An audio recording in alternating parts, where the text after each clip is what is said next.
What are your expectations for Mac now? Because he's obviously got a solid team and a fantastic coach. Yeah, this is the real question: is what are the expectations in New England now? Okay. What are the expectations in New England? Let's look at Mac Jones now. He's making all the decisions. He's accurate, and he has a strong arm, and he's processing the information quickly. And he just beat out Cam Newton for a starting job as a rookie. And he has an offensive line, and he has a defense, and he has offensive weapons, and he has the GOAT coach, the greatest coach of all time, and he has a great offensive coordinator. What are the expectations? When Cam, last year, with much less, came 2 plays away from winning 9 games. I think at this point, in a suddenly tough AFC East, do they have to make the playoffs? Is that what's at stake here? They have to be above 500, right? Like 9 out of 17 games, they got to go 9-8 at least. Is that even a win, or is that a push? Do they have to be better than that? Do they have to win the AFC East? Do they have to be a wild card? What is it in New England? What are the expectations now for, if you believe in Mac, a suddenly loaded Patriots team? They got to make the playoffs. Like that. Oh, sorry. Go ahead. No. Go ahead. I was just going to say, because we had a little bit of a pause there, Marcus. I was just going to say, I think the question almost is, well, what were your expectations with Cam? And now what are they with Mac? Are they higher? Are they the same? Where are you on that? I think that if you're going to go with a rookie, go ahead. Yeah, Marcus, go ahead. Marcus, that was for you. My expectation is for them to at minimum make the playoffs and vie to win the AFC East. Like, listen, we know the Buffalo Bills are the best team in the AFC East in their division. And Josh Allen has a lot to do with that. But New England took them to the mat last year because New England, here's the thing that people have to understand. The New England Patriots are not going to give games away. Like, that has been their strength for so long. Yes, they've had Tom Brady. Yes, they've done a tremendous job of having balance and running the football. But the mindset and the mentality of this franchise is to keep people out of the end zone.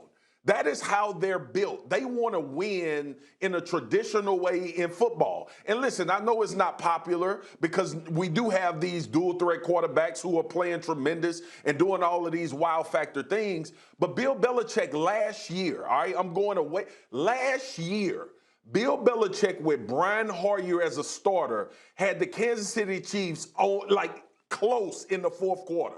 I think it was like 10-0 or something like that in that game. So this team is all about a quarterback that's going to take care of the football, a very boring and strategic way that usually ends up grinding teams out because you're going to make the mistake before they do. That is the philosophy that Bill Belichick wants to play with. So it's not only about if Cam Newton was going to be better at quarterback or Mac Jones was going to be better at quarterback. And this is what I'm screaming about the Chicago Bears. Bill Belichick always has a view of what's best for everyone on this football team. Not just my quarterback, not just the guys that's involved in this decision. What's best for Dante Hightower? What's best for Stephon Gilmore? Matter of fact, just went on PUP list, so he's out the first 6 weeks. So what do we do in order to give ourselves a chance to win football games late in games? Last year, they did that exact thing. Cam obviously had the misfortune and fumble against the Buffalo Bills. The Patriots are going to be good. Now they have a quarterback that they're hoping can deliver in clutch moments and also value the football at a high level. Cam Newton threw 8 touchdowns and 10 picks last year. When I look at the AFC, guys, go into a season. When I look at the AFC, the Chiefs, Ravens, Browns, Steelers, Colts, Titans, Bills, Dolphins, Chargers. I think people should watch for the Chargers this year. There are 10 teams there, including the Patriots. 3 of them ain't going to make the playoffs. So that's going to be touch and go for the Pats. You know, and they're in a suddenly tough AFC East. I want to say something about Mac Jones, because you touched on it a little bit earlier in your comments, Marcus.